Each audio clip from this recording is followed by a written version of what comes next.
It's a great day to talk hockey with Grant McCagg on Habscast. Good evening, everyone. Welcome back to Habscast. I am doing a solo on the trade deadline here. It should be fun.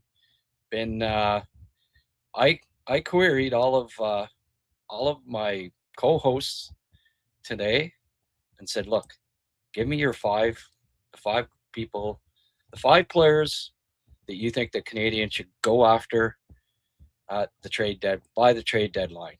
Now there's a roster freeze on at 3:00 tomorrow for the Olympic roster freeze. I don't know if the Canadiens are going to make a trade between now and then.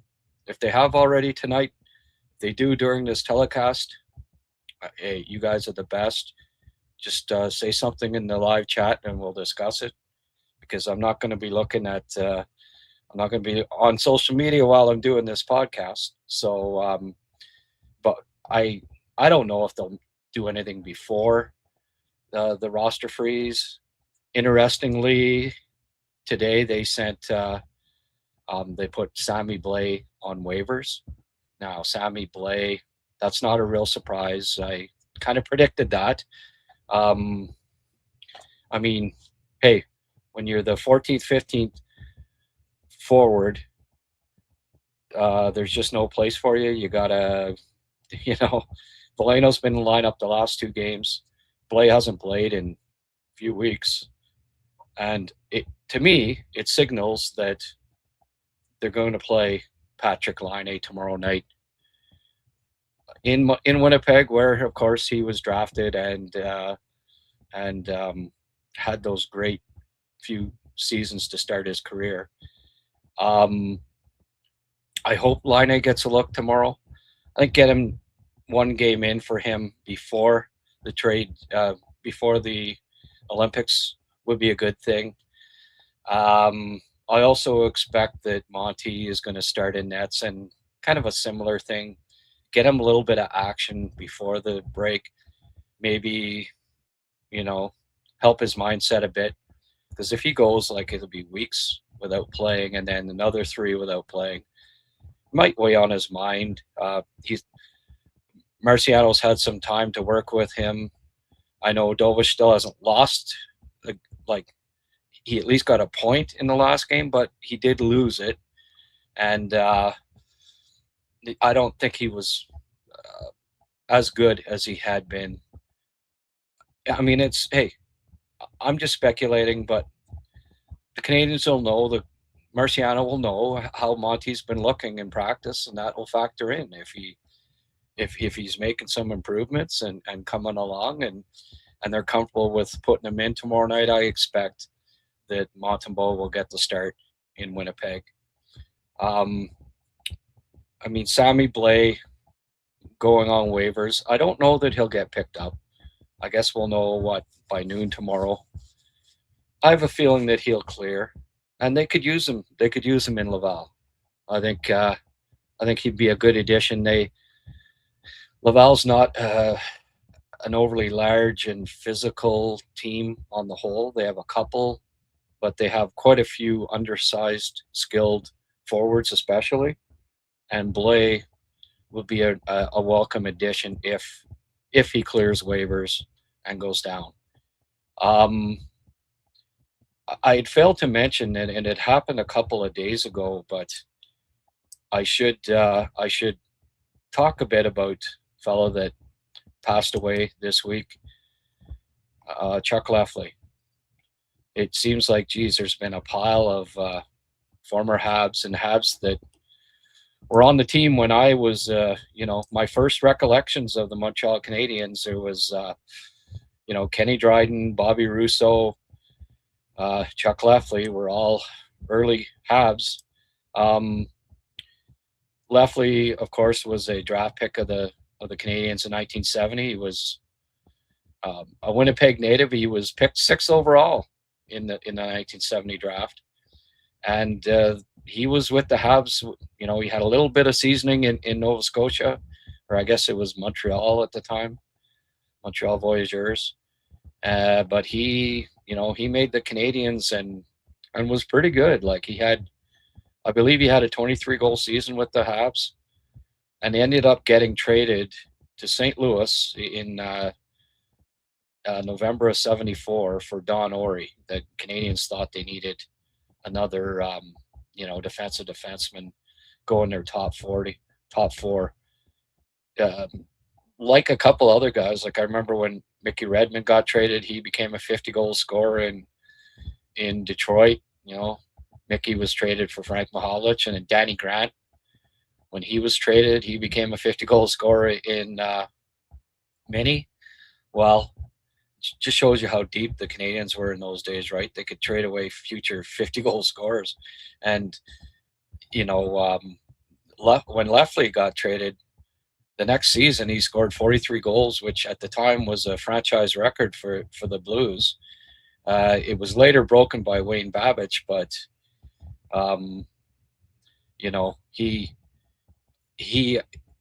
the first decade of their existence, Lefley held the record for most goals, 43. But 3 days before the start of the 77-78 season, he announced that he decided to retire from hockey at the age of 27 and commit himself to farming in Manitoba. He said he was retiring for personal reasons because he was no longer happy being a pro player. He left the Blues and first went home to Manitoba. By November, though, he had gone to Helsinki, Finland, signed a 3-year contract with Jokerit. The following season, he played in Germany, and after that, the Blues still owned his rights, and Emile Francis did not think that Lefley should be allowed to play in Europe without compensation from his European teams. At the time, the NHL was required to pay International Ice Hockey Federation $50,000 for every European player it signed, but there was nothing to stop the IHF clubs from signing North American players. Nothing came of Francis' complaints, but the Blues were able to reclaim Lefley when he decided to return to the NHL in June of '79, saying he felt like he had rediscovered his love for the game and wanted to play for the Blues again. He returned in '79-80, playing parts of 2 seasons. He missed the start of the '79-80 season with a separated right shoulder. Then in training camp, in an inter-squad scrimmage in September '79, he returned to make his debut for St. Louis in December, but he aggravated the injury. He played very little after that, and after having off-season surgery, he decided to pack it in. He was like 30 years old, but it's too bad. If he'd have stayed with it in St. Louis, who knows? He was 6'2", really good skater, had a scoring touch. Hey, held the Blues record at one point, right, in goals, and I think. If Chuck Lefley had been around in the days of social media, he would have been, he'd have been one of those, like he thought Kotkaniemi got a lot of heat for being picked ahead of Tkachuk and Quinn Hughes. But, Lefley was selected ahead of Darryl Sittler. So, Canadiens fans would have really came down on him when he'd have been ran out of town probably before he was traded, but turned out to be a good NHLer. An interesting thing with Lefley, too, was he kind of went a different route. He always did sort of march to the beat of his own drummer. He played in the MJHL, Manitoba Junior Hockey League, and then went to the Canadian national team. And at the time, they were doing it where they had a national team that they were getting ready to send to the Olympics. And Ken Dryden was a teammate, actually, in '69-70.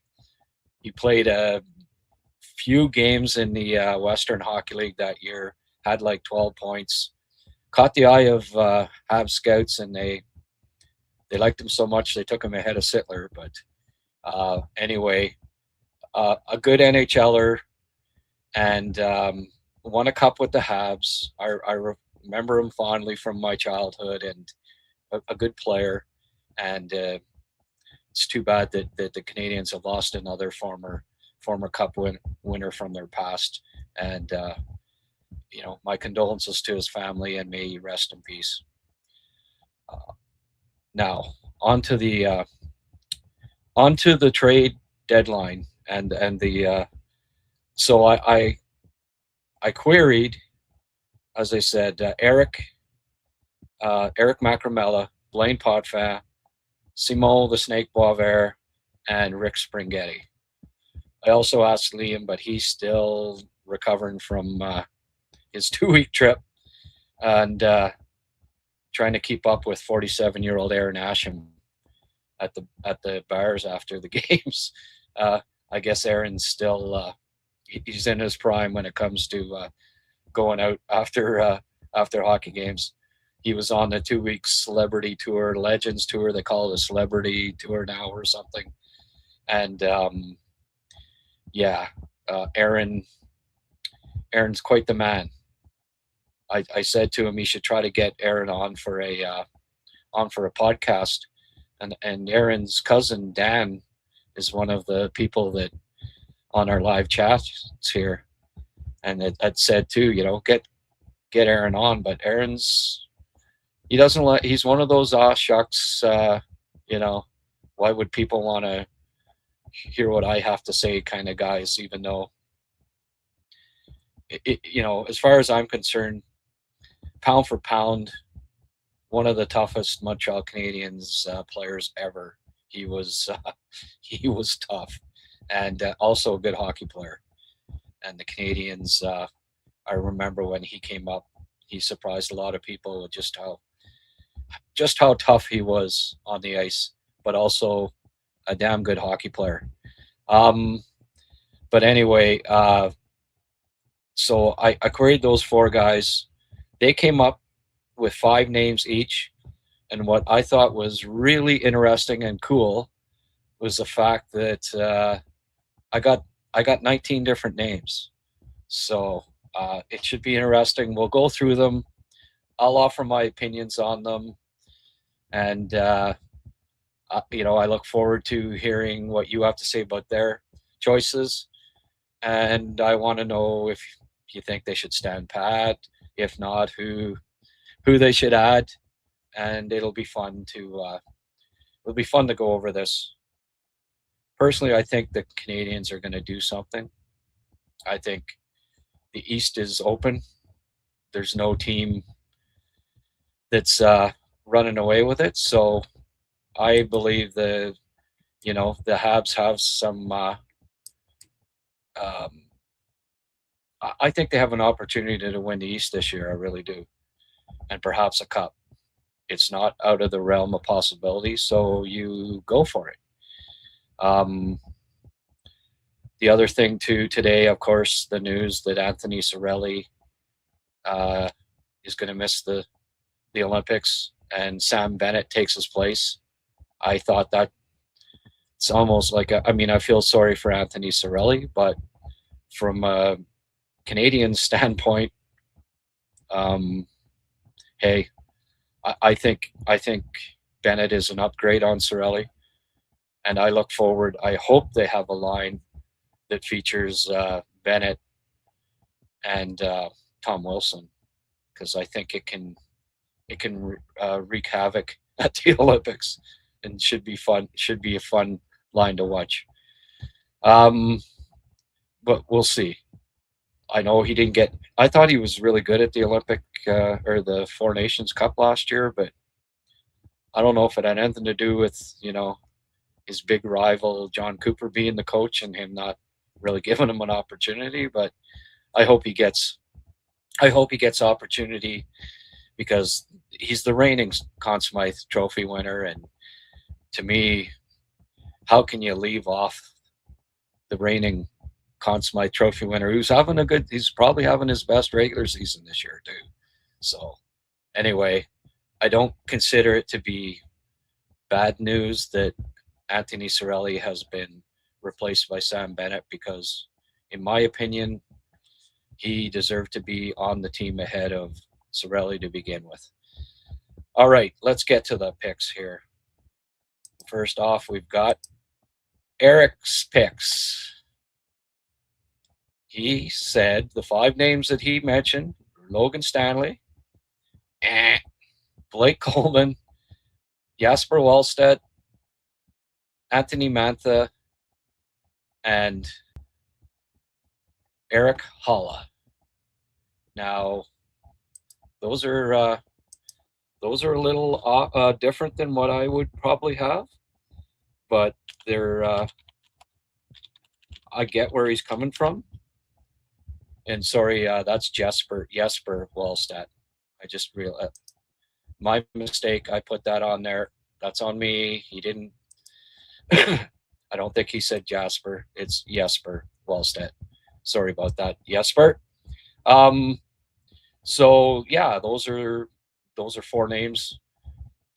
Logan Stanley, I admittedly have a bias against him, and that goes right back to his draft year when I didn't think he was a first round. He should have been a first round pick. I mean, he admittedly he is having a breakout season this year, where he's putting up good numbers. He's improved his defensive game. I think he's a little more rugged than he has been in the past. But I still have nightmares of his OHL playoff runs where he was just brain dead and made really poor puck decisions and got beat all the time when it mattered.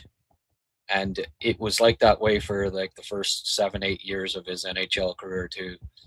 And maybe he's made some improvements this year, but I still would be wary about having him in the lineup in the playoffs. I just don't trust him. But I get it. He's 6'6". He's tough. He would fill a need. I mean, hey, the fact that Arber's getting 5 minutes last game, 8. Invariably, I think over the past, 6 half dozen games, he's averaging less than 10 minutes a game. It's a sign that they just don't trust him. And I think it's the Marty and the staff is saying to,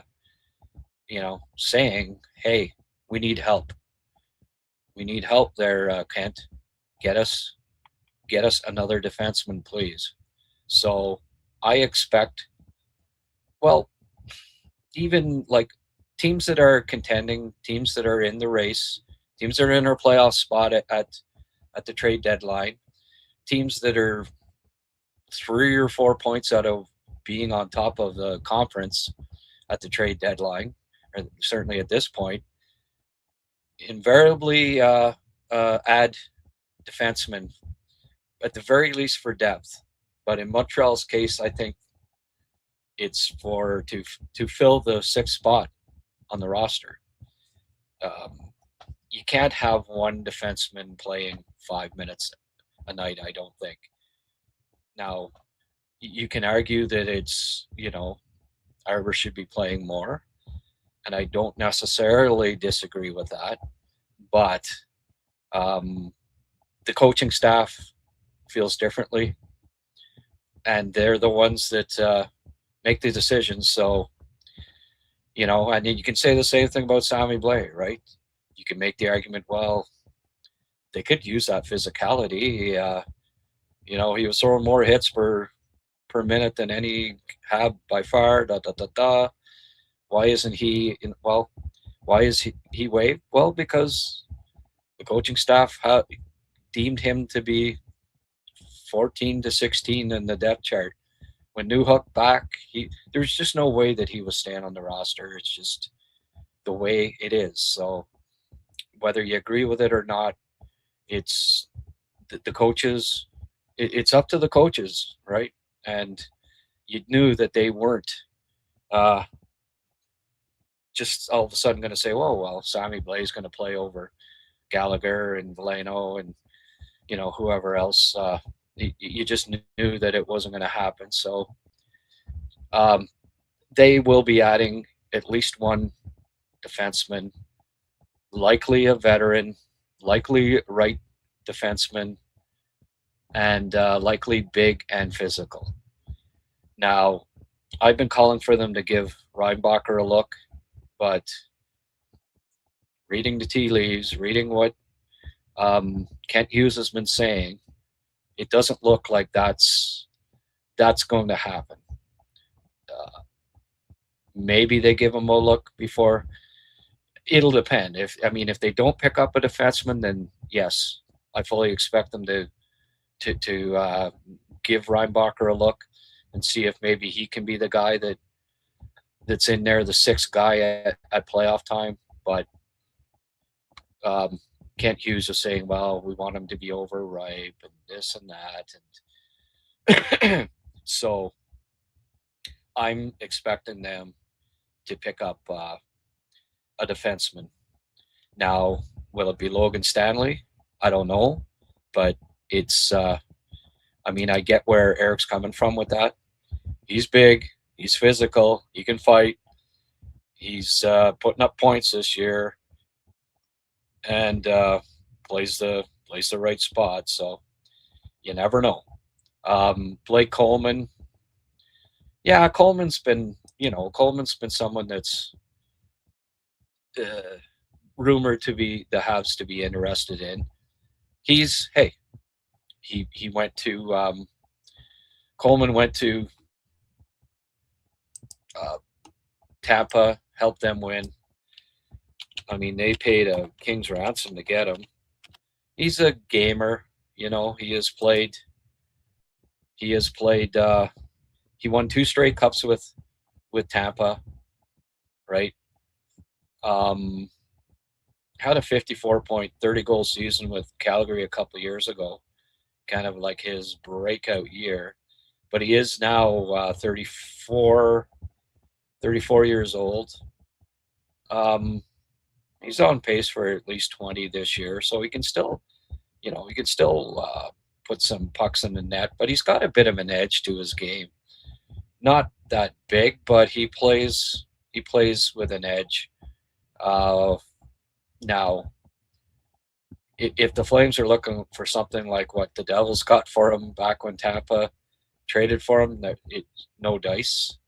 They're not going to even consider it, but the price isn't too high. He's a possibility. I still think that they want to get a bigger guy that's physical in that spot, but I don't mind. I don't mind Blake Coleman, the leadership, the veteran leadership, the grit, and the ability. Like in the bottom, he would add some goal scoring to the bottom 6, which wouldn't be a bad thing. Jesper Wallstedt, hey, sure. If you could get Jesper Wallstedt, sure. I would like. He's an upgrade on Monty, right? I just I somehow doubt that Minnesota will trade Wallstedt. You ideally want 2 good goalies, and I know if they do trade him, I'm positive it'll be for a second line center. And if that's the case, Montreal doesn't have that return. If anything, the Canadiens might be looking for a second line center. It's funny, you see the rumors still coming out with these insiders, Kadri, O'Reilly, the Habs been interested in O'Reilly. You just see them still being tied to these players, and I'm sure Kent Hughes has kicked the tires on all sorts of players, but as far as taking tires off the rim, I don't see. There's even the Rob Thomas rumors, right? Robert Thomas, and I don't think the Canadiens are looking to make that deal at this point. but we'll see. Kent Hughes has a knack for surprising us. But Wallstead, I don't think that the Wild will trade him because he's you know, he's a goalie of the future, really. I mean, a goalie, he might be a star goalie for 15 years in the league. And, I mean, why would you give that up, right? I like Gustafsson, but this could be even better. And Gustafsson is now 28, so 3-4 years from now, he's on the decline, and Wallsted's just in his prime. So I don't think that the Wild will be trading him, but if they do, I don't see Montreal being the trade partner because they need a second line center, and that will be the only reason they trade him. And the Canadiens, well, the Canadiens aren't trading Kapanen for Wallstead because then who replaces Kapanen? You know, it just it doesn't jive, and Minnesota's going for it. They traded for Quinn Hughes. Like they wouldn't trade Wallstead for Michael Hage because Michael Hage isn't going to, center a top two line in the playoffs and take you to playoff glory this early in his career. I mean, he's promising, but that's asking too much for a guy that's never played an NHL game to step in and, can you center our second line in the playoffs? It's just not a reasonable expectation. Anthony Mantha. Well, yeah, Mantha's big. He's kind of found the scoring touch. Like he's 40 points this year. He's playing better. I've never been it's kind of like with Logan Stanley. I've never been a big Mantha fan going back to. I don't know. I find him. He can fight, but he's not consistently physical. It's not. I don't know. There's just some things that bug me about him. He can be lazy, away from the puck, especially. Inconsistent. You don't know what you're getting. Will he step up in the playoff? I know he had a big playoff in the Q one year. That was a long time ago. And also, again, Pittsburgh is on a roll. They're in the playoffs. Yeah, he's going to be a UFA, but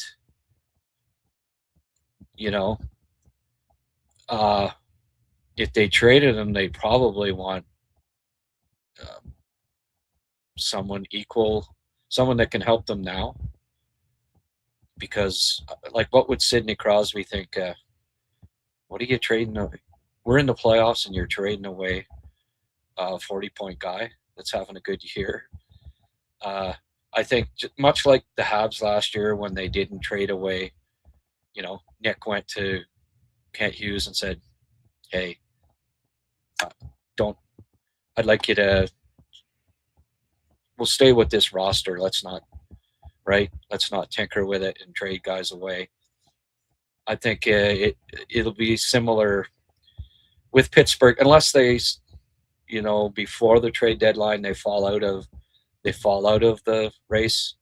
I can't see them trading Mantha. Like he's less than $1 million a year. Who knows? Maybe they can re-sign him even. So I'd be surprised if he does get traded, but I get it too. Like he's big, he can fight. He's putting up some numbers. He'd be an upgrade in the bottom six for the Canadiens. I don't see him being the guy on the top line. Like I'll take Kirby Dach over him for sure on the top line. But it's an interesting people have brought it up on here before, and it might be someone that the Canadiens consider. Now, Eric Halla was another guy that Eric mentioned. I don't know if it's because his name's Eric, but yeah, I don't mind Eric Halla. He's in Nashville. They'll be selling, so and I don't suppose it'll be a huge ask for Halla, but again, not the biggest guy. I don't think ideally what they're looking for here. I'm not that keen on him, but I can see some team going for Eric Halla, but I don't think it'll be Montreal. The sixth guy that he mentioned is also somebody that was mentioned after I brought him up to another couple of guys who think that he wouldn't be a bad ad if the Canadiens have a shot at getting him. And I will he ended up being in Blaine's list, and we'll bring up Blaine's list here. And that would be Zach Whitecloud. Blaine also had Blake Coleman on his list. So there was a duplicate there. Two guys had Blake Coleman as a possibility for the Habs. Calgary is in selling mode. I'm positive of that. They already Rasmus Anderson signaled that, right? And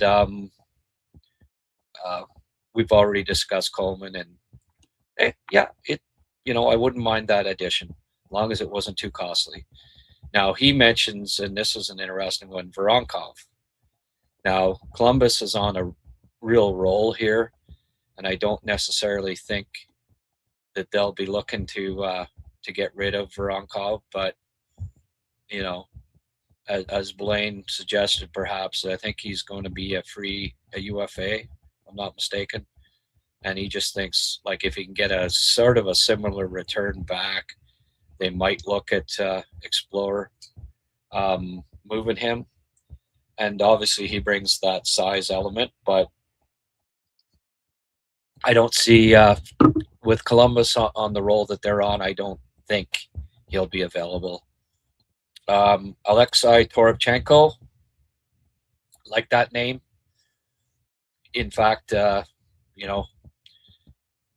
would have him in my top 5 as a target, just because I think St. Louis is selling, and I think that Toropchenko is the type of guy that they need in the bottom 6. That he would bring elements that would really help the Canadiens at playoff time. Roll him out there and tell him to just, him on one side, Anderson on the other, and just say, start steamrolling, guys. Get in there, forecheck, just do your thing. Toropchenko can be quite a handful. He's not going to get a lot of points, but hey, Montreal's bottom 6 guys aren't doing that anyways. Ideal fourth line kind of energy, physical guy. I like that. I like that choice by Blaine. Zach Whitecloud. That's the guy that both when mentioned to both Rick and Eric, they also said yeah. So he's probably and I do. I also, you ask me for my top 5 targets, Zach Whitecloud would be on that there for me. Now that's presuming that Calgary be looking to move him. As Rick pointed out, they've got Brustovich and Perek on the right. They need. They could probably use a veteran presence they do have Mackenzie Weegar, so there is one guy. Maybe they want to keep two. They just traded for him. I don't know if that's if they plan on flipping him or not. But I think they could get another nice young, draft picks prospect type thing for White Cloud. If I'm not mistaken, I think he was leading Vegas in time on ice. So if you could pick up a White Cloud and he plugs into your third pairing after being the leading ice time guy in ice time on Vegas, which is a good team, you've got a pretty good defense core going there, don't you? White Cloud, I like White Cloud. He's rugged, he's tough, he's good shutdown defenseman. If the Canadiens, if Calgary is looking to flip him, I think the Canadiens should be right at the top of the, if they're not planning on giving Reinbacher a look here and playing him in the playoffs, then yeah, you go after Zach Whitecloud. I like that. I like that target a lot. I think it's somebody that the Canadiens, if he's available, should be aggressive on. Now, what do you have to deal? I don't know. You look at maybe a Beck Engstrom, Beck and Engstrom, or one of the two, and high pick or something along those lines. But make a nice offer, as long as it's not outrageous. And if he's available, be aggressive and try to land him, because I think you've got White Cloud on that blue line. The Canadiens have a really nice top six, I think. Back to Blaine's picks here. And then I got these from Blaine when he was heading into, he was going to be in traction. Poor guy, physio today. And he only had 4 names, and he came up with the 5th afterwards, which was nice. These are Blaine's boys, by the way. Jared McCann. Yeah, Seattle obviously would have to be out of it. I like Jared McCann. Sure, if you could somehow add McCann, I don't mind. I don't mind that choice. He's a solid NHLer, point producer. He can do a lot of things. He can play multiple positions if required. What's he got? 16 goals in 30 games this year. That's pretty good, isn't it? So I'm just curious. He's playing basically on the wing this year. So that's good, because I don't think the Canadiens need to add a top 2 center per se, but you could plug him into the top line, right?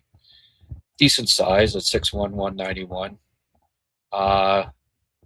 Has a little bit of, he plays with, relative edge. I wouldn't say he's a physical player, but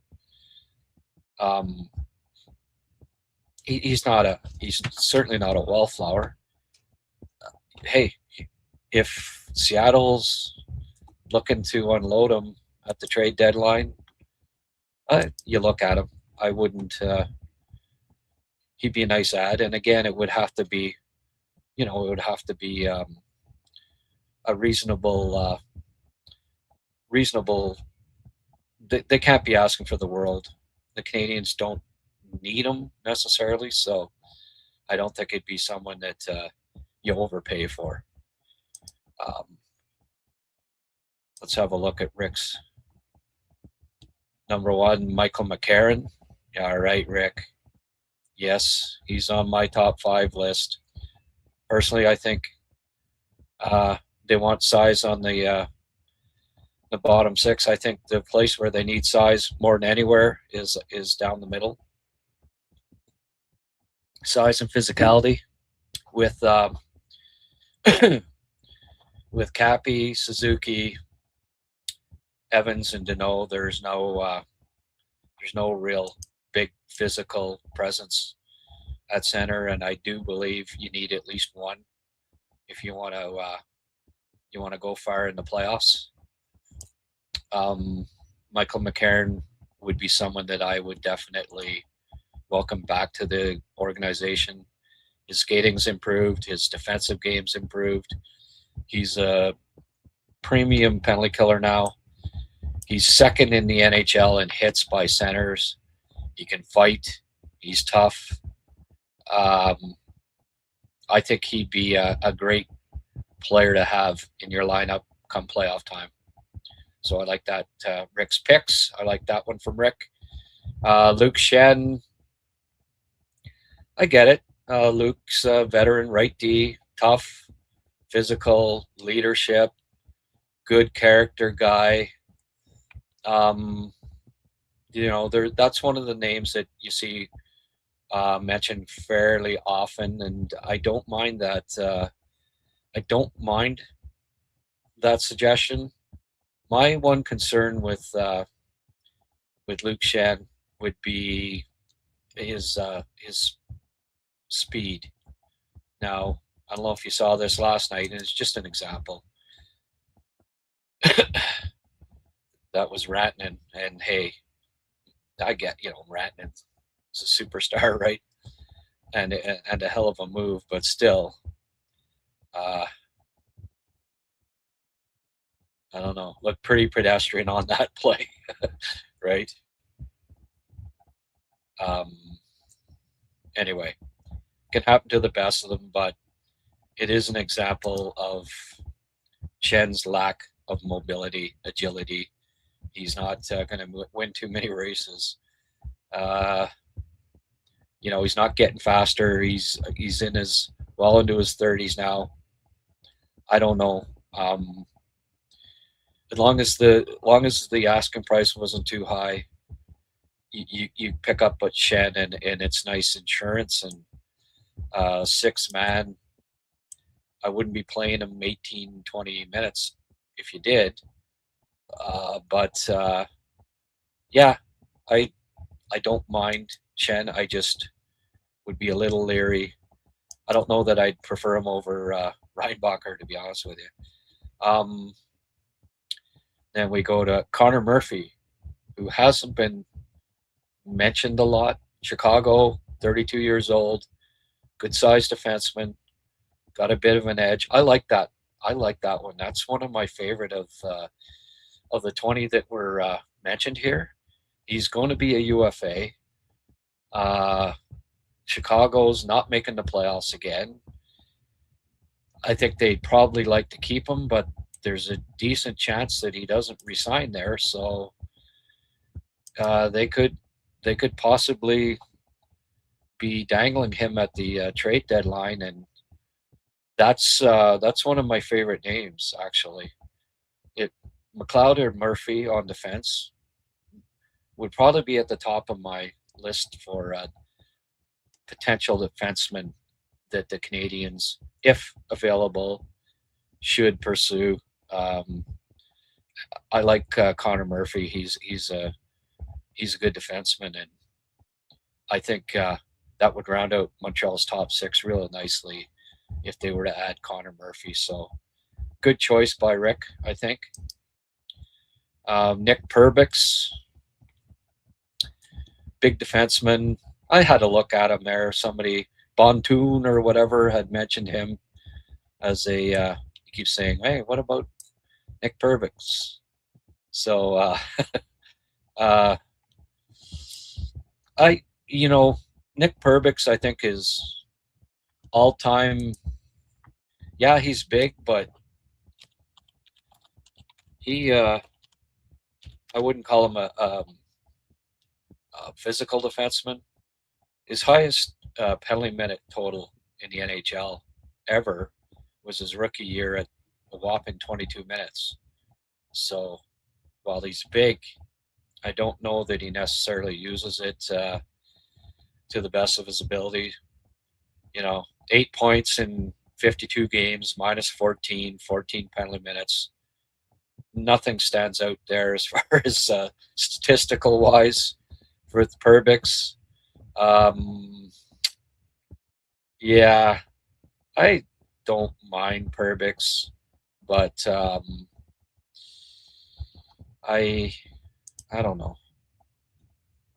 I guess if the price was right, you would consider him, but I would really prefer to get a if you're going for a defenseman, get one with some physicality, because I think that's needed. Not just size, but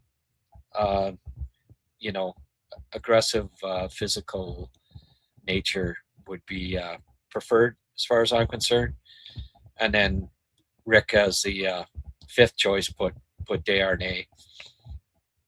Not David, folks. You know, if you're listening on here, don't have a conniption. It's Vincent Desharnais, not David Desharnais. Desharnais,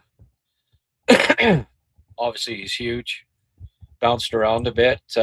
He's got more physicality to him than Perbix, so in that regard, I'd prefer him.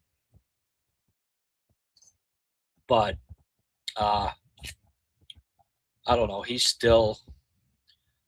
a bit inconsistent.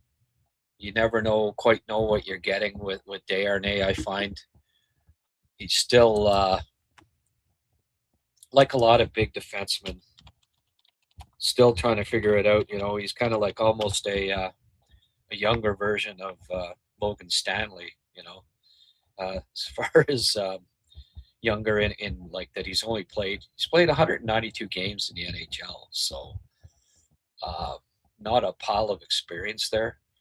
And I think the Canadiens, if they're grabbing a defenseman, you know, they've already got Hudson and Gooley and guys with not a hell of a lot of experience already in the lineup. Even Dobson doesn't have that many games. Do they add another guy that's, you know, only has about 200 games of NHL experience? Yeah, I don't know.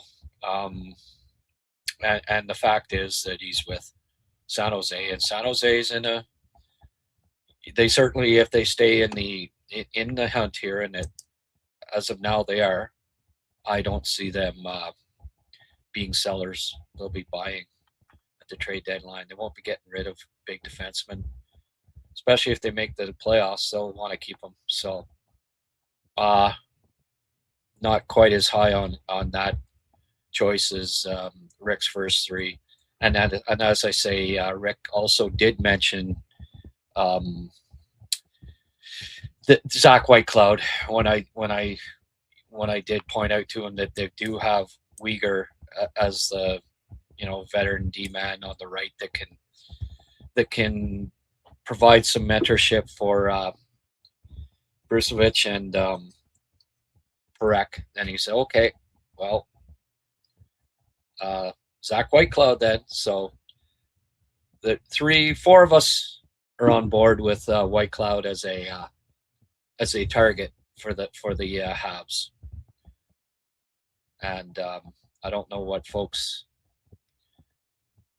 think of that, but I'll get to all of your comments here as we go along.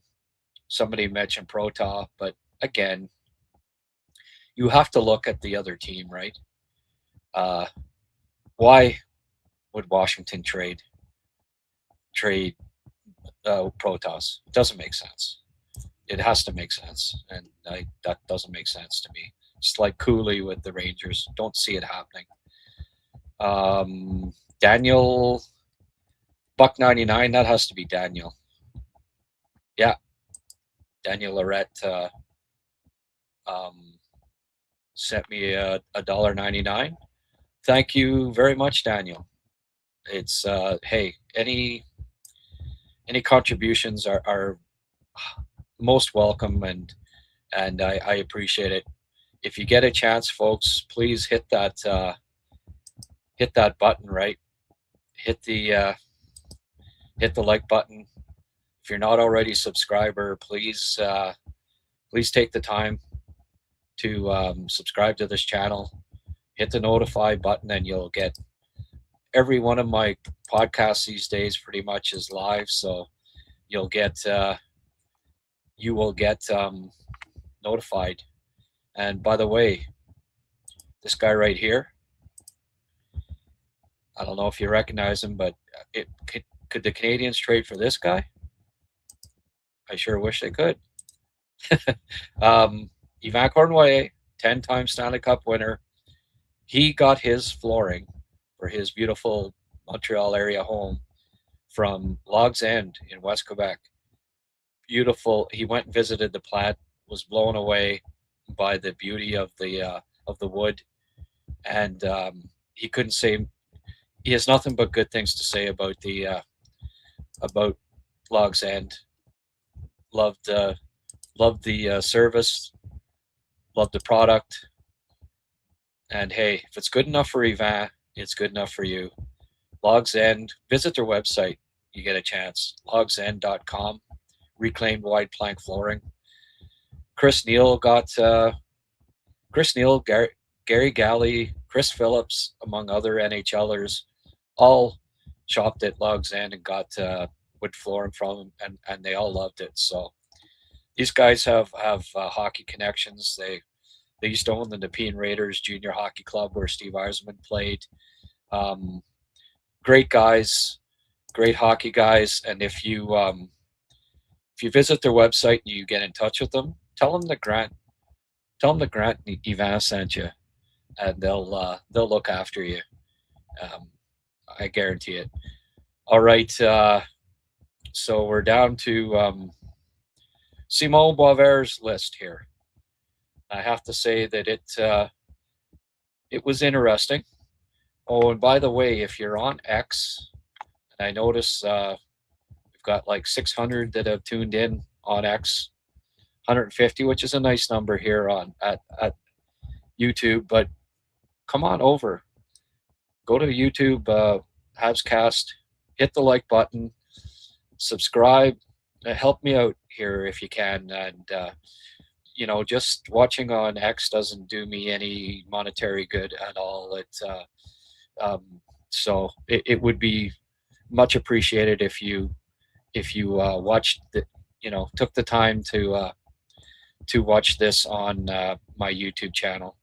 It helps me out immeasurably. So if you can, come on over and join the live chat and give your thoughts on these picks, these choices. Offer your own suggestions. I'll get to. I try to read as many comments as possible, and especially newcomers, people that haven't weighed in here before. I'll try my best to get to your views and read them. Okay, without further ado, Simon, Charlie Coyle, Marcus Johansson, Boone Jenner, Mason Marchment, Robert Thomas. Well, as you can probably tell by this group,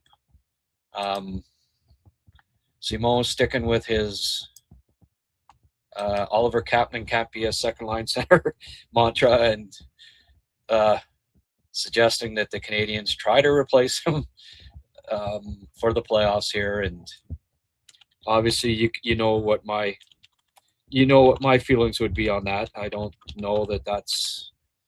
I think they've got bigger needs than that right now. I would suggest that Oliver Kapanen is doing the job just fine.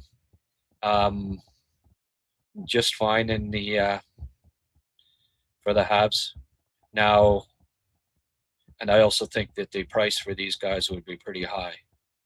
Now, Marcus Johansson, that's an interesting one. I guess he's talking about Marcus Johansson with the Minnesota Wild. I'm not sure why the other than the fact that I presume he's a UFA to be, but I don't see he's also a winger. the Wild looking to ship him out, but maybe there's something there I don't know about that. It's Simon's reasoning for why he thinks that he might be a good ad. I mean, he'd be be good to have on the team, but I don't know that the huge need for him, and I don't see why Minnesota would be looking to trade him.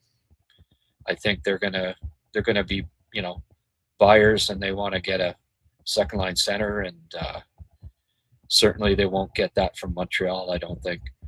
Charlie Coyle, Charlie's a big boy. He's bounced around a lot in recent years. Little inconsistent, right? With his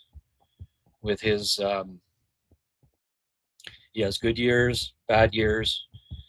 Kind of I think he's been brought in a couple of times. Back with Boston in 2018, he had a good playoff run, but I don't know. Colorado got him last year, paid a decent price, and he had like 1 point in the playoffs, and they gonzo. Ended up in Columbus. He's having a decent year production-wise with 39 points, but Columbus is in the heat of the playoff race here, and the same with he's got Coyle and Jenner on here, but I think I don't see Columbus dealing those guys unless they fall out of the race. And right now they're maybe one of the hottest teams in the league. They've been on a real heater, and they're right there. Like I think they're if I'm not mistaken, they're the ninth? They're in ninth place. I'm just going to double check here. Getting up the league standings. Conference standings. Okay, they're sitting 10th, but they're 4 points out with 2 games in hand on the Islanders. So right there, they're right in the thick of it. 9-1 in their last 10, which is the best mark. They're the hottest team in the Eastern Conference. So do I think that they will they'll be selling those guys off? Probably not, unless they cool off here again. But hey, they made the coaching change, right? It's clearly working, and they got a pretty good team. So I don't know that they'll they'll be selling them off. He seems to think Columbus, because Marchment as well, right? But again, they just picked up Mason Marchment, Columbus, and I don't think that Columbus is going to be sellers. Maybe one of these guys, maybe, but I don't. I wouldn't think that the Columbus will be dangling those 3 guys. But we'll see. Stranger things have happened. And then his 5th name here, of course, will be interesting to Habs fans, and that's Robert Thomas. By the way, I do like Boone Jenner, and yes, if he was available, I'd want him. Boone Jenner can help you win. He's the kind of center that you really like, that I think would help the team win at playoff time. I also wouldn't mind them at least exploring O'Reilly and who's the other guy? Braden Chen. I think they could use that type of center on the team in the third lot, it would be just, you know, you've got Shen, Kapanen, Suzuki down the middle. That's a nice top three. That's a nice three centers. You know, ideally you want three good centers at playoff time. Jenner would bring size and a lot of grit, leadership. Don't mind, but again, Columbus is 9-1. They're 4 points out. I don't think they're going anywhere, and I don't think it'd be available. But Robert Thomas, I get it, but again, you know, I think Simo's looking at this like, well, Kapanen can't do the job, and he's cooled off a little bit lately, and maybe he's not the ideal guy right now as your second line center, but you know, do the Canadiens think they can really go for it this year? Like, when I do talk to Simo, he seems to think the Canadiens aren't ready to really make a run for it yet. He's saying, well, if they do, you know, their targets at the trade deadline should be guys that would, you know, suggest that he thinks that they can go far in the playoffs this year. So two ways of looking at it, I guess. But Robert Thomas, this from Kiprios today. The price is astronomical, in the vicinity of something equivalent to 3 top 15 first-round picks. Armstrong's looking for cachet in prospects and picks. I don't know what team would do that. Now, take it for what it's worth from Kipper, but I don't disagree that the price, you know, Armstrong's not looking to get rid of Thomas unless he gets an offer that'll blow him away.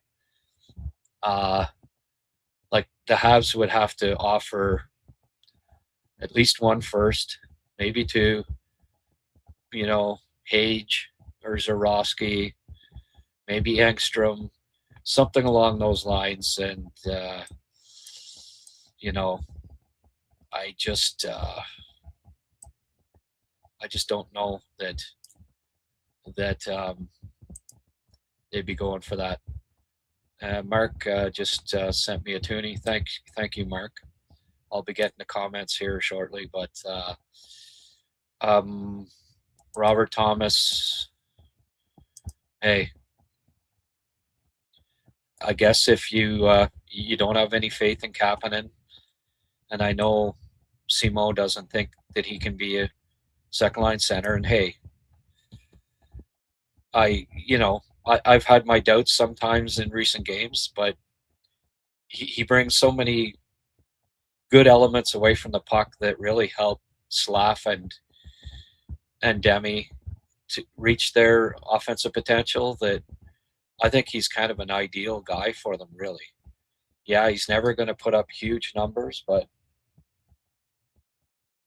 I think he can help Slav and Demi put up huge numbers, if that makes sense. So Simon says, Charlie Coyle, Marcus Johansson, Boone Jenner, Mason Marchment, Robert Thomas. Personally, none of them would be on my top 5, because I just don't think, well, A, fit, B, I don't think any of these guys are going to be readily available. You'd have to pay the price to get them out and overpay, I believe. Mr. Nicely sent me a toonie as well. That's very nice of you, Mr. Nicely. Thank you very much. So there you have it. 4 co-hosts that weighed in gave me 20 picks, and the honorable mention on 2 of them was Zach Whitecloud. If you asked me, McCarron and Murphy from Rick's list would be guys that I would target. From Blaine's, Coleman, White Cloud, Toropchenko would be guys that I would be interested in. And same thing with Eric Coleman from his list. Would be those would be the out of those 19 different guys that are on there. Those would be the 5 that I would be looking at seriously. I'd also consider Shen, Braden Shen, maybe Luke Shen. I'd also ask about Steven Stamkos still, if Nashville's selling. I still like the look of Stamkos on that top line. I think he can help. He can help the power play. He can help score goals. He's still a smart two-way goal scorer that has had some awesome playoffs and still lots. He can still skate like the wind. He really can. I know there 2 months ago when I had a scouting look at him, the thought was because he wasn't scoring a lot of points at the time that he's done, but he's far from it. Okay, let's get to some comments here, folks. And again, hit that like button, please. These 4 were kind enough to take some time out of their day today. Friggin' this guy especially, Blainer, using traction, and he gave me 4 names. And actually maybe the best list of them all. So, he gained some traction with me with those names. So Blaine would appreciate it if you hit the like button. And if you can make a contribution, even maybe I'll send him some. I'll send him some meds. COD. Daniel, looks like it's going to be a great show, as it always is. Hey, thank you. I hope you enjoyed it. VDoc, Sam Bennett makes Team Canada 1 less Lightning, 1 more Panther. You got her. I think we're on the same page tonight, VDoc, with a couple of your comments here. Good stuff. Play on waivers, hope he clears. Good for vet. Solid call-up depth for Habs playoff push. Yeah, or Laval playoff push, but yeah, he probably gets. And Simo mentions here the timing of placing Blain on waivers is perfect. I agree with you there, Simo. It is good timing. Gooley, Kapanen, and a first for Thomas. Well, there you go. No. Obviously, we would need another move for a top 4 right D afterwards. Yeah. Or lefty. No, I don't want Gooley gone, man. No. Oh, Daniel with another 99 cents. Thank you, Daniel. 2 contributions from Daniel tonight. Thanks, buddy. Appreciate it. My 5 somewhat realistic. Luke Shen, Braden Shen, Dakota Joshua, Kovacevic, Blake Coleman. Bodies that can add great experience, heaviness to a solid play. Yeah, I don't mind any of those. I don't mind any of those choices. VDoc mentioned Luke and Braden and Coleman. Kovacevic, yeah, bring him back, I guess. Yeah. I just wonder, like, they traded him away once, right? and they didn't really have to. Like, what do they know that we don't know? I don't know. But all I've heard is good things about his character. So it wasn't that necessarily, but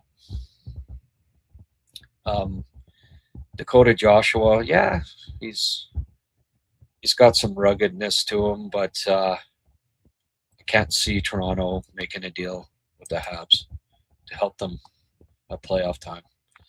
I was at a sports store yesterday, and they had a signed Lefley sweater for $700. I really wanted it, but unfortunately, I didn't have the money. Okay, Johnny. Yeah, that's too bad. How much were players making in the late 70s? Not the best players either.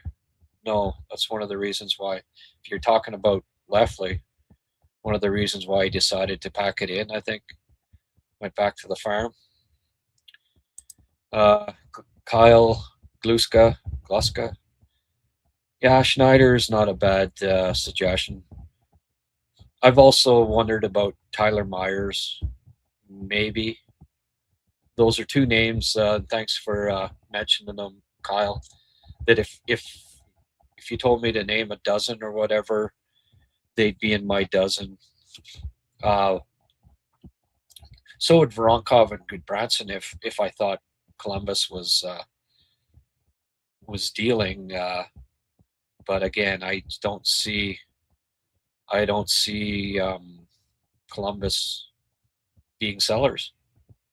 They're 9-1 in their last 10, 4 points out of the playoffs. So don't see it. Oh, Mr. Paul, where are you now? You're in Winnipeg? You're in Winnipeg, Paul? Let's see here. Paul Antoniadis, $5. Thanks, Paul. Can I call you Mister? Hello from Winnipeg. Fab show tonight, Grant. Thank you. So you survived your trip to Minnesota, eh? Paul was in St. Paul, so he was. I hope you were a saint while you were down there, Mr. Paul. Maybe you should change your name to St. Paul, since that's where you just were, my friend. But you survived her. Good for you. Appreciate the donation. Yeah. Well, I did. Good stuff. Well, I hope you're.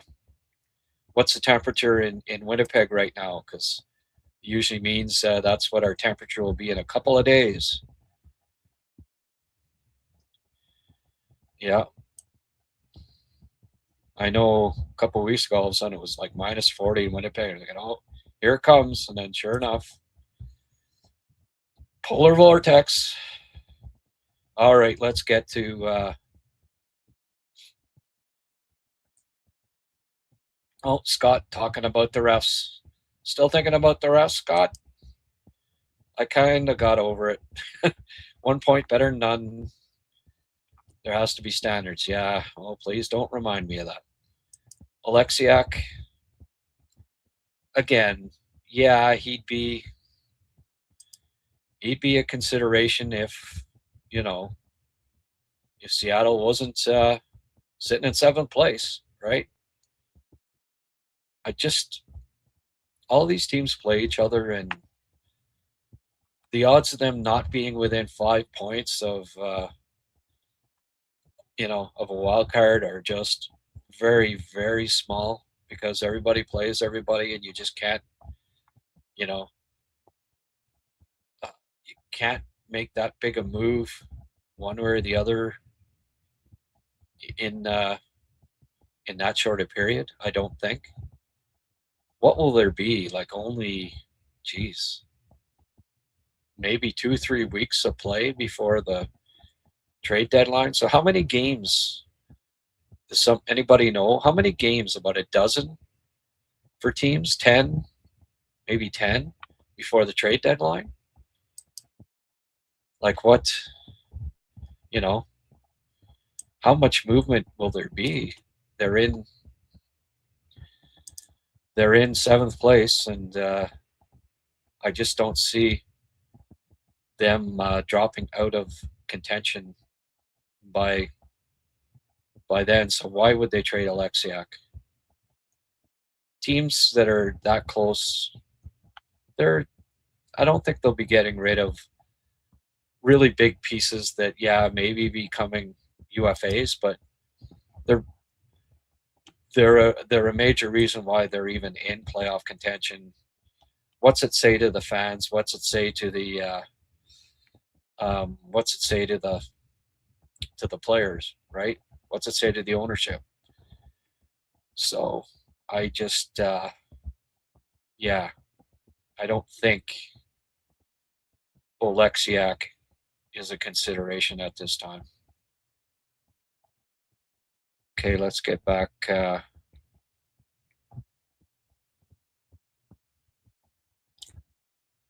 Let's get back here. Toropchenko is fast and 6'6". Love him. Yeah, he's a big boy and he can hit and he can hurt. He can soften up defenses, keep their heads up. Yeah. Oh, here's Rick. I think the problem with making the trade is that the Habs have Fowler coming out soon. Would be pointless to give up a young center for a young goalie who may have to be backup. Yeah. You trade Kapanen for Elias Pettersson and much more, sending Gallagher back out west. Help with salary for a year. Pettersson. How does Pettersson help you win at playoffs? I'd rather have Kapanen at playoff time, my friend. I'm not a Pettersson help you win playoff guy. He's soft, and he's inconsistent, and he's a whiny crybaby. Pass. With respect, I pass on Elias Pettersson. No. He's freaking skinny and soft. And, no. He's the anti-playoff centerman as far as I'm concerned. Not what they need. Not sure what Bolduc is going to do when Newhook comes in, let alone when Hage comes in after that. That's a good point. Spider Jerusalem. That's a cool name too, by the way. Good thing you added the 6887. There's probably a few people that want to use that, eh? Yeah. I'm not sure what Texier is going to do. It's going to come down to those two. I'd rather have Bolduc in the lineup than Texier, but Habs coaching staff don't trust Jack Struble, Bolduc. Yeah. Well, I think Struble's gone. I don't know about Bolduc. They just traded for him. He's 22. They'll be patient with him. Please, no more Myers. We already have a Chaos Gazelle and Matheson. We don't need the Chaos Giraffe. He's big but very slow. He's not slow. For his size, he's not slow. What about Chris Tanev? Is it realistic? And if so, what do you think? I don't think he's realistic. You're talking like a... Yeah. Come on, guys. You really think that Toronto's going to be saying, oh, here you go. Like, it's not realistic, I don't think. Here to help you win at the playoff time. Manitoba, watch Stanley does not process the game well. No, tough, but that's it. Had 3 minor penalties, 1 period for poor decisions. Oh, I'm not. I've watched a lot of, VDoc says he's watched a lot of Myers. I've watched a lot of Stanley, and he's not my guy. Treatment to Arbor is just disgraceful. He should be playing PK minutes and become another Ben Sherrod at least.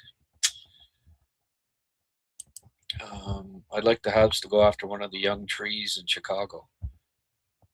Well, they're not trading young trees. I'd like them to get McDavid and Matthew Schaefer, but may not happen. A good physical right defenseman is needed. Yeah, well, we named a few. Rumor is Coleman has Habs on his no-trade list. Yeah. Well, there's been lots of guys that have had teams on their no-trade list that when they've, when they made their no-trade list, that team wasn't contenders, and things changed. And when a team wants you, that's enticing. And I've seen it a lot of times.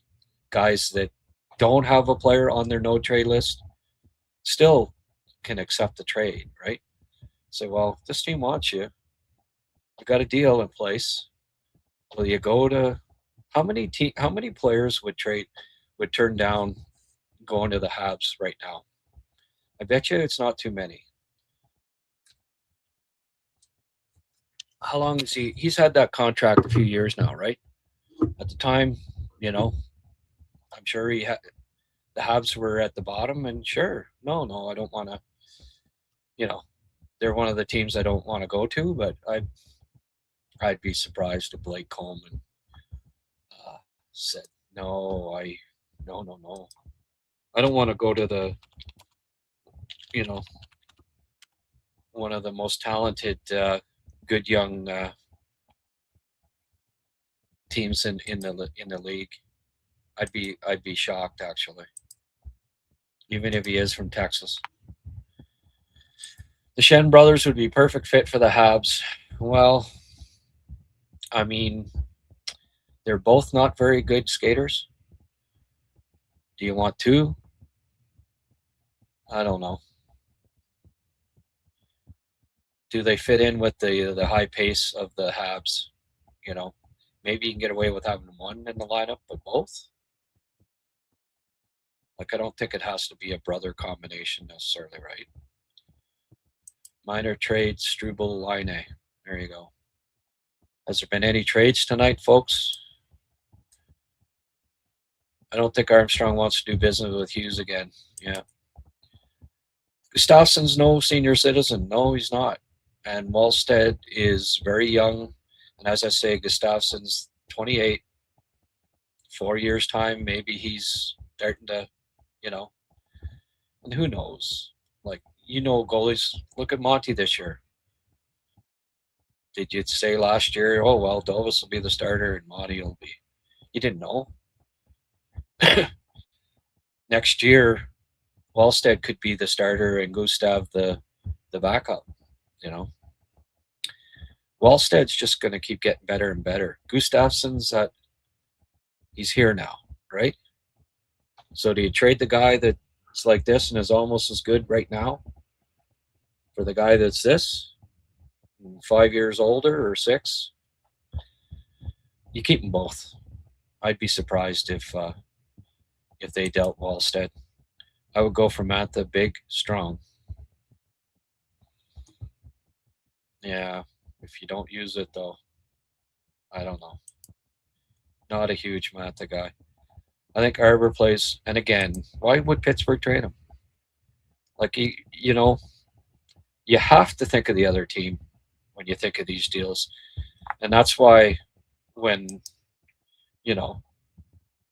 I like White Cloud, Toropchenko, and Coleman because they're on teams that are out of the playoffs and they'll be available, right? I don't like Johansson, Coyle, and Marchment because they're on a team that's not out of the playoffs and that likely aren't going to be trading them. So Arbor plays less than 10 minutes because we have 3 great defensemen. They're able to play 24. Yeah, well,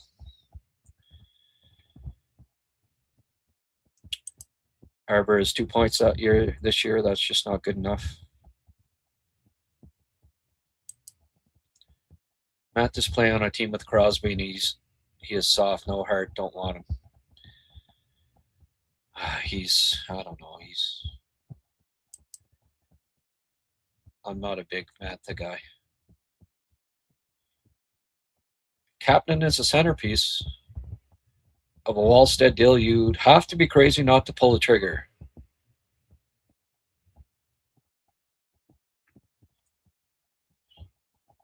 Well, I think you'd be crazy to pull the trigger.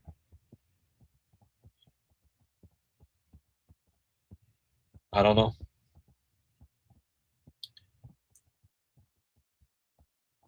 So you trade him and then hope that you can get a replacement. You know how, talk to Mark Bergevin about how easy it is to get a top 2 center in a trade. I think you'd have to be crazy to do the deal. Doesn't make sense. If Minnesota would do it, why would Montreal do it? And you know what? It would cost more than Kapanen, too. That's the problem.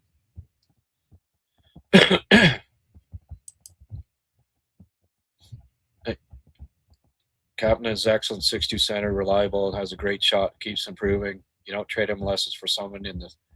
Yeah, well, you'd have to get an upgraded center back for him. I'm sorry, but you don't rob Peter to pay Paul. I can't agree with you, but at the same time, having your 6D playing 5-8 minutes. Yeah. Oh, Bib Giacobi. It's a new name. Hey, Bib. And as said, Mathis having a good year. They're not trading him, blah, blah, blah. Winnipeg might trade? Maybe. I'm having on Connor Radchuk from Winnipeg Sports Talk tomorrow. Connor was on the last time when Winnipeg was in Montreal. Great kid, great young interview. He'll be on tomorrow at 1 o'clock in the afternoon. I'll ask him all about Braden Shen, Logan Stanley, whoever else. Is there anyone else that you think the Habs could maybe target? I'll ask him tomorrow about those guys and what he thinks, if he thinks they're going to be traded, and if so, is it worthwhile for the Canadiens to go after them? Which guys does he think are better fits? I'll ask him. I'll pick his brain about all that tomorrow at 1 o'clock. Live Habs cast, setting up pregame show for tomorrow night's game in Winnipeg. So hope you can tune in there. Connor Radchuk, one of the co-hosts of Winnipeg Sports Talk, very smart, intelligent young kid that's got a future in this business. Nice kid. You trade Kapanen for Pettersson and much more. Yeah. Okay, I already talked about that one. No. I think the problem with making that trade is the Habs have Fowler coming up soon. Well, there's that too, but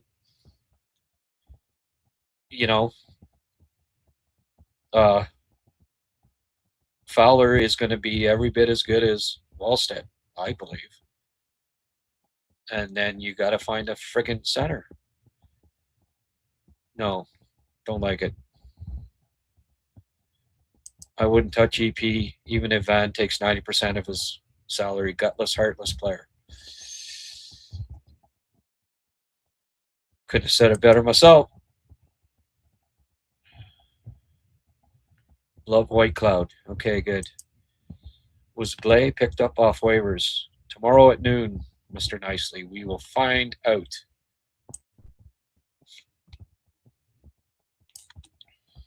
Need a writer in Winnipeg. You know what? That's not a bad... Hey. That's not a bad suggestion. I like Niederreiter. He's got some friggin'... He plays a heavy game.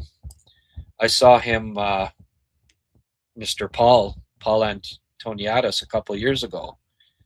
Had me right down at the glass, right behind the net. And I was really impressed by Niederreiter. Heavy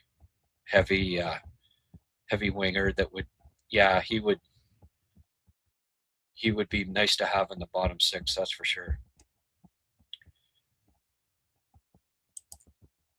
No one's picking up Blain. Waived him to play because no one needs a fourth line energy guy. Yeah, well, he's a fifth line energy guy. Is what he is, right? Anyone pick him up would have the same issue. Hasn't played in 3 weeks. You're going to put him in your lineup? Yeah. What about Kapanen for Fantilli? Yeah. They're not trading Fantilli. You draft a guy 3rd overall and then trade him 2 years later. It's kind of like people saying, well, what about McTavish? He's not going anywhere. Depends on who you think is a year go someone to the playoffs. You always trade Fowler for Walls in a few years. Yeah. It's just, it doesn't make sense. Sorry. Kapanen's here to stay. Maybe. Cool name, White Cloud. Yeah, well, get some indigenous blood on the team. If he plays bad, he will be named Dark Cloud. Ooh, okay. Some believe Engstrom's better than Reinbacher. Yeah. Well, not better for this team. I take Myers with EP as well. Offer them Struble. Some poor suggestions going on here, guys. You're starting to disappoint me.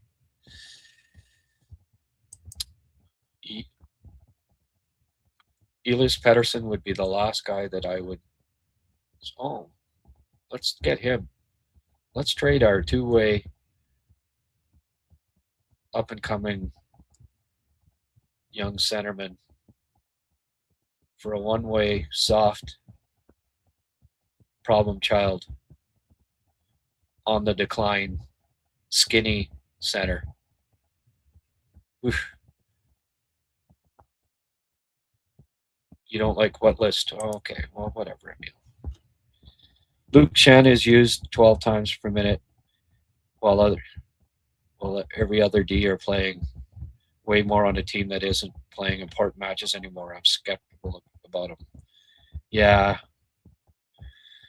Yeah, well, again, Luke Chen, ladies and gentlemen. Is that what you really want? Is that an upgrade on, Arbor, who's better than that?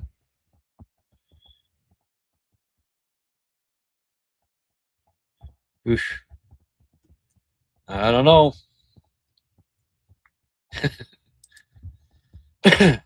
Don't forget he was with the Leafs and they didn't do anything in the playoffs. Donnie McCaskill. Go Habs, go Canada, go. Looking forward to go Canada, go Cass. Yeah, we'll be doing friggin' Olympics this weekend, eh? Coming up fast. Woo!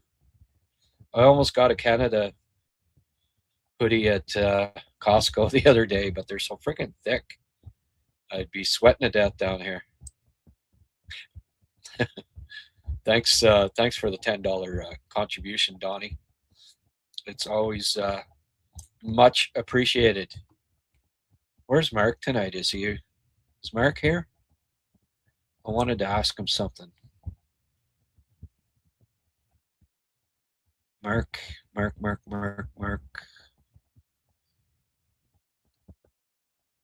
I don't know if he's here. Mark, if you're here. Okay, there's Mark. Reported that yeah. Okay, well, I noticed that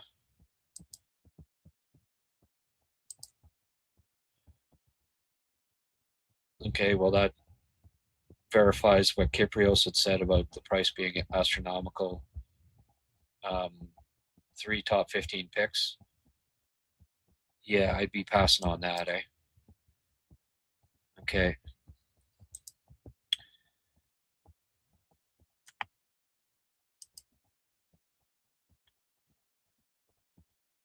Eric Engel says Line is not playing tomorrow. Everybody says that a trade is upcoming, but will that trade include Line? Okay, well, that's interesting.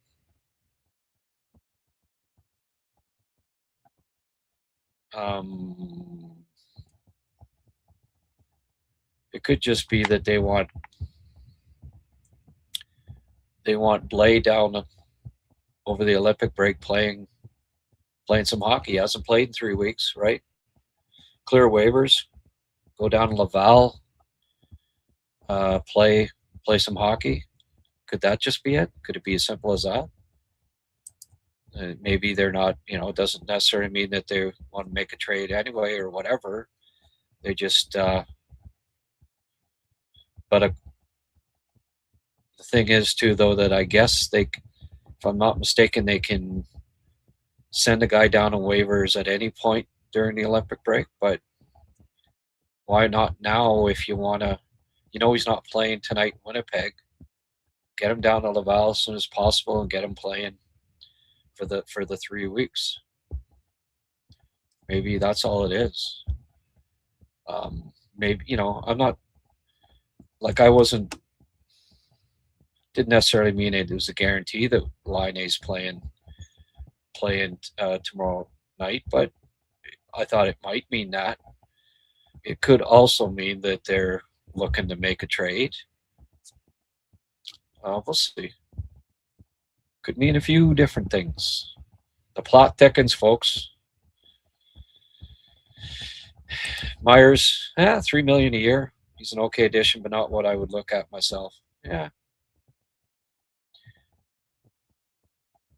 Yeah, White Cloud. Hey, Matt. That's the guy that was mentioned more than any. 4 of us out of the 5 mentioned White Cloud, so he's kind of the.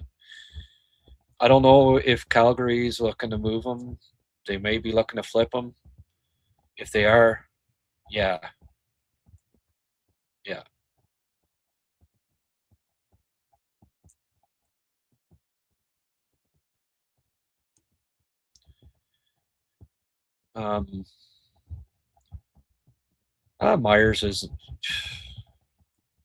Myers is far from perfect, but that's why he's making $3 million a year. That's why he's, that's why he might be available. Didn't like that hit. That hit he laid a couple of years ago on the Hab either, right? Was it Armia? Cheap shot. Would not be my first choice. That's for sure. But he's the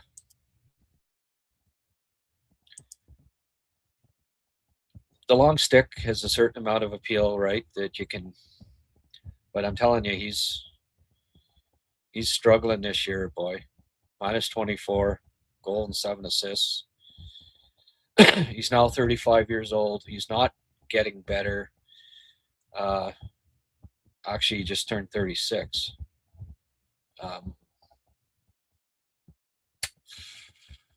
Yeah, definitely not my first choice.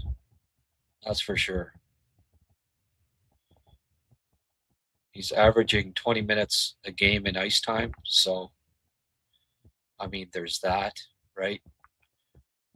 If you got him, you curve him down to 13 and it's against lower lines, then, maybe it's not so bad.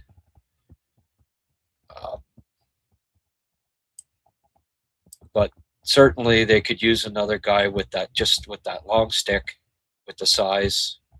I mean, if you're not playing Arbor, they need something now, but certainly not on the top of my list.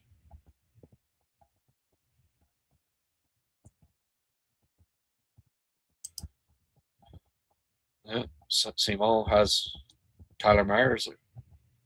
Okay. Boone Jenner not available. Luke Shen slow. Braden Shen will probably cost a fair amount and slowed, but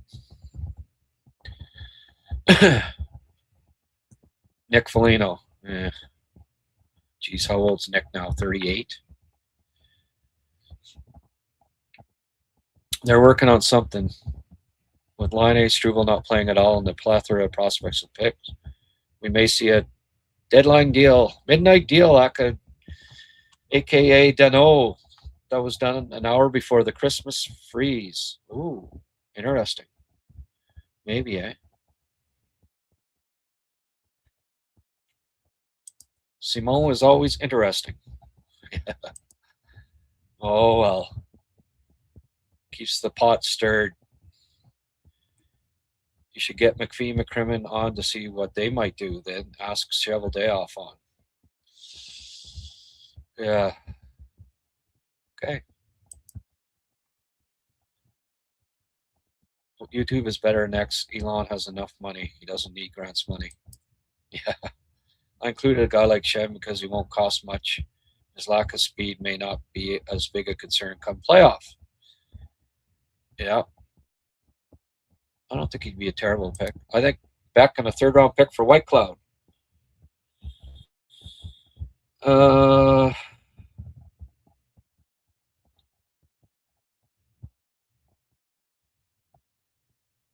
They're not trading him for that. You might think it's too generous. Well, then the trade's not happening. Solstice. List was difficult to make for me. It's important to note that very few teams are out of the running for the playoffs, so there are a few sellers out there. Well, I think you still did a fine job, Rick. And I had the luxury of taking the 4 lists, taking what I thought were the best ones, and anyway, I think your list was fine. Fine with having an extra right-hand D for depth. Still hope we continue giving time on ice to our best D. Well, not saying don't give time on ice to the best D, but why not pick one up that's playing more than 5 minutes, right? Surprised no one mentioned Parayko. High price, waning asset. I don't think, because I think Reinbacher is not far away. There's your Parayko. Too many people don't consider the other team with their trade scenarios. That's just wishful thinking, yeah. McCarron, I'm big on too. Good. VDoc and I are agreeing on everything tonight, folks. Chalk this one up. Ripley's, believe it or not. Luke Shen has used 12 minutes per game while other D are playing way more on a team that isn't playing important matches anymore. Yeah, good point.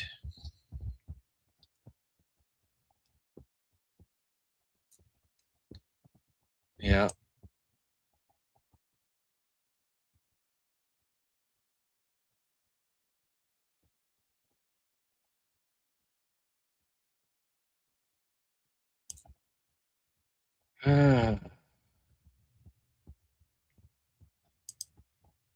Blues don't want picks, they want players, and top 3 prospect of that. Yeah. So, Mark, you are you in the computer business? Yes, Ellen. You may have missed the start or whatever, but yeah, Michael McCarron. It's the guy. Ottawa lost. Oh, they ended up losing. Oh. I better stay down here till Tina goes to bed. She'll be grumpy. How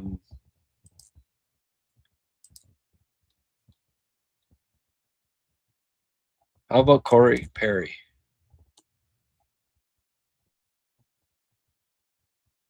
Yeah. Bring back Perry. Well, he seems to take teams to the Stanley Cup Finals a lot.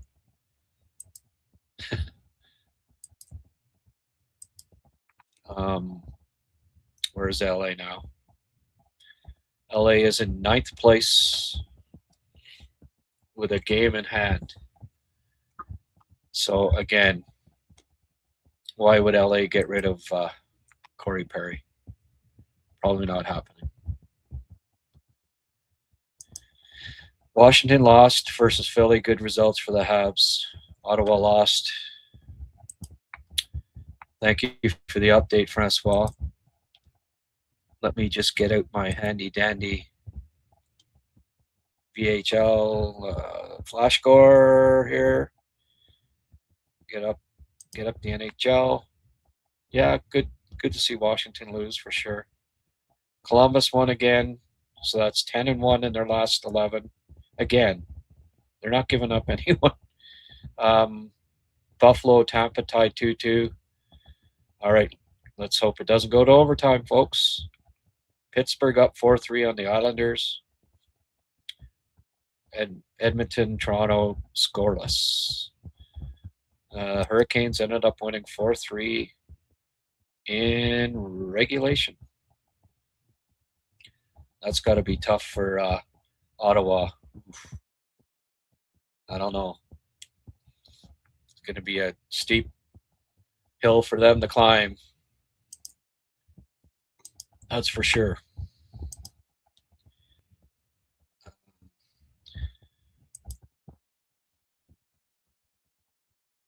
Rick Bonus made some magic in Columbus since he arrived. Yeah.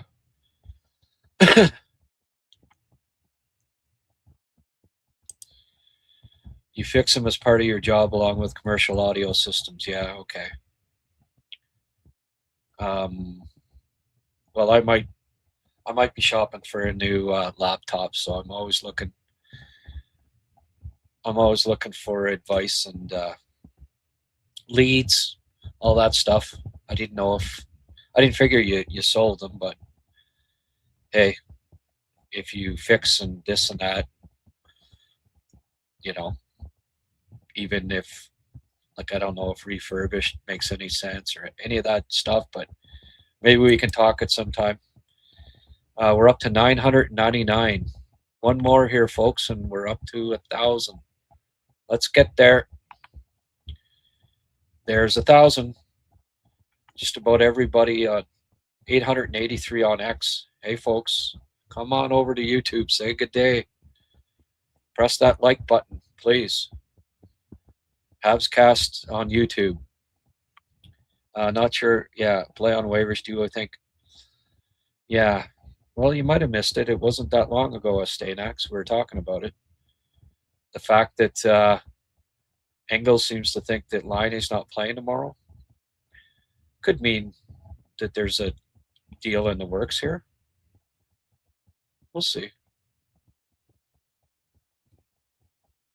Tim Farrell seems to think Beck is as good as Kapanen.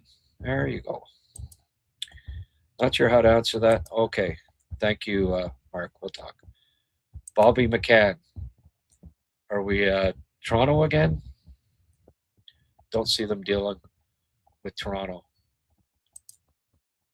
I'm a big believer in Reinbacher. Yeah, good. Just got to be patient here, folks. Please. Tampa just got back 2-2 against Buffalo. Sabres must be beaten no matter what.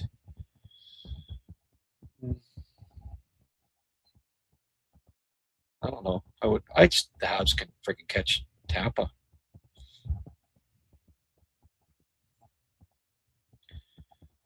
Rick Bonus. Yeah. Sometimes the goalie coaching change is all you need, man. Oh, Leafs are up 1-0. Thank you for the update. Goaltending in Ottawa again. You need goalies. Oh, yeah. Mark, you're going to email me? Okay, buddy. Thanks. Simone, thank you. Yes, please hit that like button, folks. That would be much appreciated. This has been a great episode. Some great suggestions. Great turnout. Lots of people watching. Very encouraging. Thank you so much. I'm curious. I'm just going to have a quick look at the numbers here. What have we had tuning in? 1.4K, 1,400 have tuned in less than 2 hours. I like that. I like that number. Thank you. And just curious to see how many likes we have so far. I'm going to bring this up.